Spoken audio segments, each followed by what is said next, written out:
You're fantastic. I love you all. Have a great day. Every year, he puts his management responsibilities at Goldman Sachs aside, joining athletes from around the world. His next stop, Vietnam. These events are like tossing a pebble into the water. Once they start, the momentum is really incredibly invigorating, and it's probably more so with the Vietnam Challenge than anything else that we've mounted, in that there is a deep, deep desire to heal the wound of Vietnam in this nation.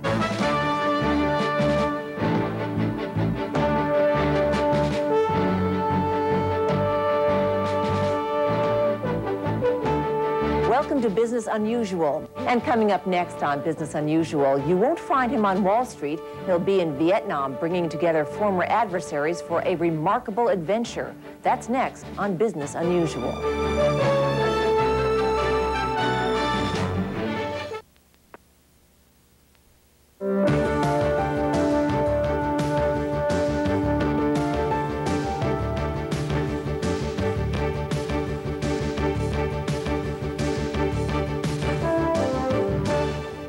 While many of us will bring in the new year with friends and family, one executive prepares for an unusual journey. Whether climbing Kilimanjaro or cycling around the world, his organization, World Team Sports, brings together abled and disabled athletes, showcasing willpower, determination, guts, and glory. And next week, veterans from both sides of the Vietnam War will cycle over 1,000 miles from Hanoi to Ho Chi Minh City. Recently, Donald Vandermark spoke to Peter Kiernan, a senior executive with Goldman Sachs and co-founder of World Team Sports. Tell us about the Vietnam Challenge. The Vietnam Challenge is something we've actually been working on for about 3 years. We're going to take 25 disabled American veterans from the war in Vietnam, and they'll be joined by a similar number of Vietnamese veterans. And that group will ride from Hanoi to Ho Chi Minh City down the bombing route to memorialize the war. The 25th anniversary of the Paris Peace Accords is this year. To memorialize the war, to raise money, to bring attention to this, to do all those things and more. Hopefully to do more. Vietnam, the war is complicated. It was such a complex conflict, both here and abroad, that it's difficult to appropriately memorialize it. Marching band doesn't quite seem to work, fireworks in the sky, jumping out of airplanes, all of the standard ways that we typically recollect didn't seem to fit the complexity of this one. And so we came up with this idea of the ride, and that seems to have struck a responsive chord. If we can step back for a second, because Sure. this is the 4th project of yours in terms of a sports or athletic opportunity, each involving disabled people of one way or another? Absolutely right. What we try and do, Don, is we take disabled people and able-bodied, and we have them work together as a unified team against some significant challenge. Why put them together? I mean, the Special Olympics and others put disabled people out in athletic competition. Yes, I think our view is that if you look at the disabled population, for example, just the United States, the seriously disabled number about 20 million in our country. So this is far from a fringe group. My own belief is that the next great civil rights movement in this country will be the disabled movement. And unlike every other civil rights activity, the disabled are not categorized by race or creed, or color, religion. They're your mother, your brother, your son. And so as a result, they represent a very powerful voice, and they're gaining in power. Why have you chosen this particular cause? I think everybody involved with the disabled movement has their own reasons for what compels them. I happen to have a family member who dealt with a disability, my mother, with quite a high degree of effectiveness, and I think her courage gives me the impetus to kind of carry on in her memory. Now, you are a senior executive at Goldman Sachs. Yes, I work at Goldman Sachs. So you have a certain amount of responsibility, and your work level, or workload, I would guess, is already pretty heavy. Yes. You organized, just to go over it, a Kilimanjaro climb in Kenya in 1992, a world ride of cyclists that traveled 13,000 miles around the globe, and then World Team also organized a marathon in Antarctica. Where do you find the time for all this? Well, I would describe the tapestry of life as richly woven these days, but I think two answers. Number one, I think it helps to be a little bit disciplined, and this is what I do in my spare time, and I try and be disciplined with my time. But far more important than that is These events are like tossing a pebble into the water. Once they start, the momentum is really incredibly invigorating, and it's probably more so with the Vietnam Challenge than anything else that we've mounted, in that there is a deep, deep desire to heal the wound of Vietnam in this nation. And we've made presentations, and in virtually every case, I don't care what side of the aisle you are, what your politics are, how you felt about the war, the response has been overwhelming. And so these turn into momentum plays. And so, as I say, success has many fathers. There are many, many people pulling on the oars to help this thing go. Why do you personally give so much?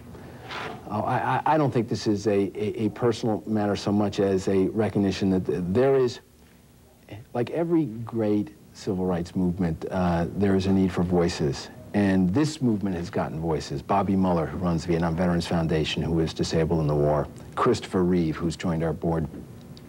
Seeing that those people are articulating a vision and an insight that is shared by millions and millions of Americans, that's something that's fun to be a part of. I want to address the issue, though, of giving. And someone who works really hard and really doesn't have a lot of time on their hands, one could argue or understand if you had made a lot of money and retired and wanted to do this. You are still a very active executive, and you don't only just do this for World Team Sports. You are the chairman of the Robin Hood Foundation, a founding board member of the Christopher Reeve Foundation. You serve on you're chairman of the St. Vincent's Hospital in Westchester, on the board of St. Vincent's in New York.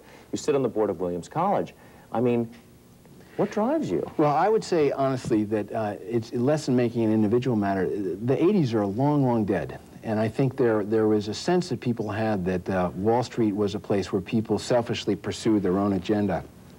I'm pretty proud of other people in my firm and in my industry, and I think people would be amazed at the array of ways that they are giving back in incredibly meaningful, not just in dollars, but also burning a lot of calories of their free time. And I would say that pattern is one that is far from unique to me. Not to sort of pull us down off this wonderful height that we've reached in terms of giving back to the world and to these various great organizations, but does this help you with your job? I would say it does in a couple of ways. First of all, there is nothing like perspective. When you're in the middle of a deal or something doesn't quite go your way, which is typical every day, there is nothing like spending time kind of grinding through the Gobi Desert with someone who is paralyzed from the waist down, who is just driven by one sole ambition, which is to get across that desert. I think to spend 2 weeks doing that, as I did a couple of summers ago, gives one perspective that is incredibly valuable, and I would highly recommend it to anyone. Lastly, if you could elaborate a little bit more on that particular issue, which is elaborating or elevating spirits, and particularly for those people who very much recognize the confines, at least of their own bodies. You know, it's a funny thing. In some ways, we all carry our own disability. We all have our own demons that we wrestle with. You would be amazed to know that when we have these challenge events for the disabled, the people of disability who are out there grinding on their hand cycles are like a magnet. They're literally like a beacon, and they draw people in. We've had people literally sprinting across a parking lot or a factory emptying out, people rushing to see it. And it's partially the raw courage that's being demonstrated, but there is this kind of highly energizing effect that is contagious when you see it. And so when we were, I'll give you one example, we were coming into Paris, and there were 4 hand cycles, and behind the 4 hand cycles were 2 miles of bicycles that had joined on just because they were mesmerized by this. The streets of the Champs-Élysées were packed with Parisians who were watching this. And there was something about that moment, but as we came into the Arc de Triomphe, without preparation or rehearsal, the 4 hand cyclists joined their hands and in sort of a victory, coasted in, linking arms, and I'm telling you, Paris wept. There wasn't a dry eye on that street. The power of that is beyond visual. It has an incredibly lasting impact, not just on the disabled, but on people who are wrestling with whatever demons they face in their own lives. And we all have them. Peter Kiernan, co-founder and vice chairman of World Team Sports, and the latest effort is the Vietnam Challenge, which will take place on January 1st. At least start there. Thank you very much for joining us. Thanks. It's great to be with you. Okay. Take care. Great. You can follow the journey and communicate with Challenge team members through the Asia Society's website, www.askasia.org.